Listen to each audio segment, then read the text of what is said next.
সবাইকে আসসালামু আলাইকুম। আশা করি সবাই ভালো আছেন, সুস্থ আছেন। আজকে খুবই গুরুত্বপূর্ণ একটি বিষয় আলোচনা করেছি।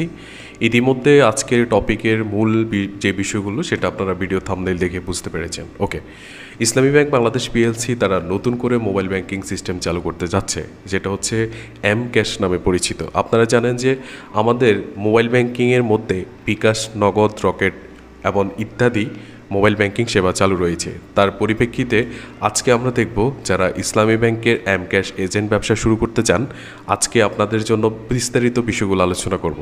এখানে আমরা বুঝব যে এম ক্যাশ কী, এম ক্যাশ দিয়ে আপনি কী কী লেনদেন করতে পারবেন এবং গ্রাহককে আপনি কিভাবে সাহায্য করতে পারেন অথবা সেবা দিতে পারেন। এই বিষয়গুলো বিস্তারিত জানবো এবং আপনি কোথায় গেলে এই এজেন্ট নিতে পারবেন, কি কি কাগজপত্র লাগবে, পুরো বিষয়টি আজকের ভিডিওতে আমরা আলোচনা করব। ওকে, প্রথমে খুব সহজ ভাষায় আমরা সাজিয়ে নিয়েছি, এখানে প্রত্যেকটি বিষয় এখান থেকে আলোচনা করে আপনাদেরকে বুঝিয়ে দিব। এখানে দেখতে পাচ্ছেন যে প্রথমে আমরা লিখেছি যে ইসলামী ব্যাংকের এম ক্যাশটা আসলে কি। ইসলামী ব্যাংকের এম ক্যাশ হচ্ছে ইসলামী ব্যাংক বাংলাদেশ পিএলসির একটি শরিয়া সম্মত মোবাইল ফিনান্সিয়াল সার্ভিস। এই সার্ভিসের মাধ্যমে আপনি কি কি সেবা দিতে পারেন গ্রাহককে সেটা একদম দেখব। 2 নম্বরে রেখেছি এম ক্যাশ দিয়ে আপনি কি কি করতে পারবেন বা গ্রাহককে কি কি সেবা আপনি দিতে পারবেন। যিনি এজেন্ট নেবেন এম ক্যাশ ব্যবহার করে মোবাইল ফোনের মাধ্যমে প্রায় সব ধরনের নগদ লেনদেন করতে পারবেন গ্রাহক। তারপর হচ্ছে শাখায় না গিয়েও অর্থ জমা, উত্তোলন, টাকা পাঠানো, বিল পরিশোধ, রিচার্জ, রেমিটেন্স গ্রহণ ইত্যাদি কাজ কিন্তু এই এম ক্যাশের মাধ্যমে করতে পারবে। এবার হচ্ছে যে এজেন্ট পয়েন্ট, ব্যাংকের শাখা এবং উপশাখা এবং অন্যান্য চুক্তিবদ্ধ দোকান, মোবাইল যা এজেন্ট হিসেবে কাজ করে তারা এই সার্ভিস প্রদান করে থাকে। আপনার এজেন্ট পয়েন্টের পাশাপাশি যাদেরকে এজেন্ট নিয়োগ দিবে সেটা হচ্ছে অবশ্যই দোকান বা ব্যক্তি পর্যায়ে। তবে এর পাশাপাশি যারা শাখা, উপশাখা এবং বিভিন্ন এজেন্ট ব্যাংকিংয়ে অ্যাকাউন্ট করেছেন তারাও কিন্তু আপনাদের কাছ থেকে সেই সেবাটি গ্রহণ করতে পারবে। এবার হচ্ছে 3 নম্বরে যে পয়েন্টটি বলেছে সেটা হচ্ছে যে কারা এই এজেন্টটি নিতে পারবে। এই প্রশ্নটি একটু গুরুত্বপূর্ণ প্রশ্ন, যেহেতু এজেন্ট আজকের বিষয়টি হচ্ছে যারা এজেন্ট ব্যবসা শুরু করতে চাচ্ছেন তারা কারা এজেন্টটি নিতে পারবেন। এইখানে যদি আমরা দেখি ব্যক্তি মালিকানাধীন ব্যবসা প্রতিষ্ঠান, যেমন আপনার যদি মুদি দোকান, ফার্মেসি, মোবাইল রিচার্জ দোকান বা সিম বিক্রির দোকান থাকে বা স্টেশনারি কোনো শপ থাকে, সেক্ষেত্রে আপনি কিন্তু এই এজেন্ট জন্য আবেদন করতে পারবেন এবং এম ক্যাশের এজেন্টটি নিতে পারবেন। এরপরে হচ্ছে যে প্রতিষ্ঠান বা কোম্পানি, সুপার শপ, ডিস্ট্রিবিউটর বা বড় ব্যবসায়িক প্রতিষ্ঠান যাদের নির্দিষ্ট লোকেশন আছে তারা কিন্তু এম ক্যাশের এজেন্টটি নিতে পারবে। এবার হচ্ছে বিদ্যমান ব্যবসায়ী আউটলেটদারি যারা আগে থেকে গ্রাহক সেবা দেন, যেমন বিকাশ, নগদ, রকেট এজেন্ট যারা আছে, যাদের এই মোবাইল সার্ভিস বা মোবাইল ব্যাংকিং সার্ভিস আগে থেকেই আছে, তারা কিন্তু এর পাশাপাশি এখন নতুন করে এম ক্যাশ এজেন্টও নিয়ে তারা কিন্তু এম ক্যাশ এজেন্ট ব্যবসা শুরু করতে পারেন। এবার হচ্ছে শর্ত সাপেক্ষে ব্যক্তি, মানে ব্যক্তি পর্যায়ে কোনো প্রতিষ্ঠান নেই বা কোনো কিচ্ছু নেই, তারা কিন্তু এই এজেন্ট নিতে পারবেন। কিন্তু সেই ক্ষেত্রে ওই ব্যক্তির 18 বছর বয়স হতে হবে, জাতীয় পরিচয়পত্র অবশ্যই থাকতে হবে, স্থায়ী ঠিকানায় বসবাসকারী হতে হবে এবং নির্দিষ্ট ব্যবসা চালাচ্ছেন এমন একজন ব্যক্তি অবশ্যই কিন্তু এই এজেন্টটি নিতে পারবেন। এবার আমরা দেখব আপনি কোথায় থেকে এই এজেন্ট নিতে পারবেন। ওকে, আপনি যদি এজেন্ট ব্যবসাটি শুরু করতে চান সেক্ষেত্রে আপনাকে অবশ্যই একটি এজেন্ট নিতে হবে। সেক্ষেত্রে আপনি এজেন্ট ব্যাংকিং নেওয়ার জন্য আপনার নিকটস্থ যে এলাকা আছে সেখানে ব্যাংকের হয়তোবা শাখা আছে বা হচ্ছে উপশাখা আছে।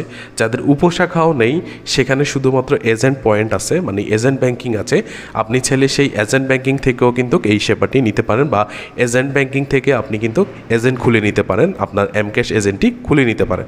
এবার হচ্ছে এই এজেন্টটি নিতে হলে আপনার কি কি কাগজপত্র সেই এজেন্ট পয়েন্ট বা শাখায় বা উপশাখায় আপনাকে জমা দিতে হবে, এই বিষয়গুলো আমরা একটু দেখি।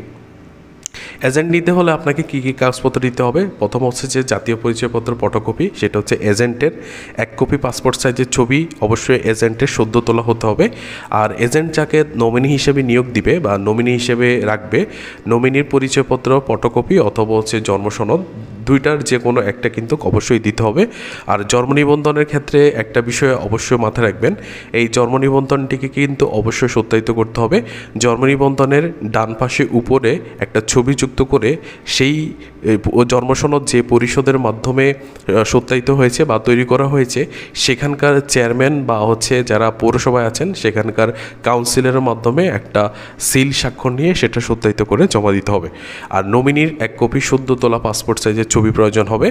আর যিনি এই এজেন্টটি নিতে চাচ্ছেন তার ব্যবসার লাইসেন্স, যেমন ট্রেড লাইসেন্স, যেটা আপনারা রীতিমতো যে ব্যবসায়িক কার্যক্রমগুলো করছেন সেই ব্যবসা কার্যক্রমের ট্রেড লাইসেন্স অবশ্যই দিতে হবে।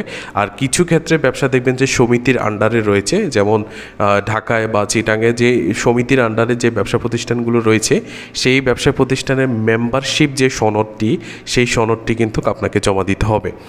আর এই ছাড়া হচ্ছে যারা 18 বছরের ঊর্ধ্বে যারা এজেন্ট নিতে চাচ্ছেন তারা কিন্তু অবশ্যই আপনার ইসলামী ব্যাংকের শাখা অথবা উপশাখা বা এজেন্ট পয়েন্টে গিয়ে এই বিষয়গুলো নিয়ে বিস্তারিত আলোচনা করতে পারেন।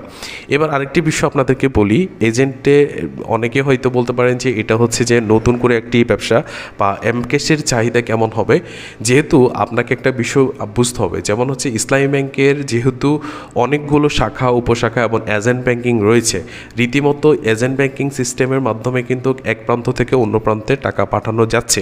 সেই ক্ষেত্রে এই এমকেএসটি কিন্তু যদিও বর্তমানে তেমন একটা সচরাচর ব্যবসা নয়, তবে আশা করা যাচ্ছে যে খুব তাড়াতাড়ি কিন্তু খুব শীঘ্রই কিন্তু এই এজেন্ট ব্যাংকিং সিস্টেমটি কিন্তু দ্রুত আসলে মাঠ পর্যায়ে যাবে আশা করা যাচ্ছে। আরেকটি বিষয় হচ্ছে যে এজেন্ট ব্যাংকিং ব্যবসার জন্য কিন্তু তারা কিন্তু ইতিমধ্যে গুগল প্লে স্টোরে কিন্তু তারা এমকেএসের এজেন্ট হিসেবে কিন্তু তারা অ্যাপস তৈরি করে রেখেছে। সেখান থেকে আপনি অ্যাপসের মাধ্যমেও কিন্তু খুব সহজে লেনদেন করতে পারেন। তো আশা করি এই বিষয়টি বিস্তারিত বুঝতে পেরেছেন। আপনার যদি কোনো ব্যবসা প্রতিষ্ঠান থাকে, সেই ব্যবসার পাশাপাশি যদি আপনি ইসলামী ব্যাংকের একটি এমকেএস সিস্টেম ব্যবসা এজেন্ট নিয়ে আপনি যদি দৈনন্দিন কার্যক্রম করেন, আশা করি ব্যবসার পাশাপাশি এখান থেকে আপনার কিন্তু আদার্স কিছু টাকা হলেও ইনকাম হবে। আজকের বিষয়টি খুবই গুরুত্বপূর্ণ ছিল। এই বিষয়টি অবশ্যই আপনাদের বন্ধুবান্ধবের মাঝে শেয়ার করবেন আশা করি। সবাইকে ধন্যবাদ জানিয়ে বিদায় নিচ্ছি। দেখা হচ্ছে পরবর্তী কোনো ভিডিওতে। সে পর্যন্ত সবাই ভালো থাকবেন, সুস্থ থাকবেন। আসসালামু আলাইকুম ওয়া রাহমাতুল্লাহ।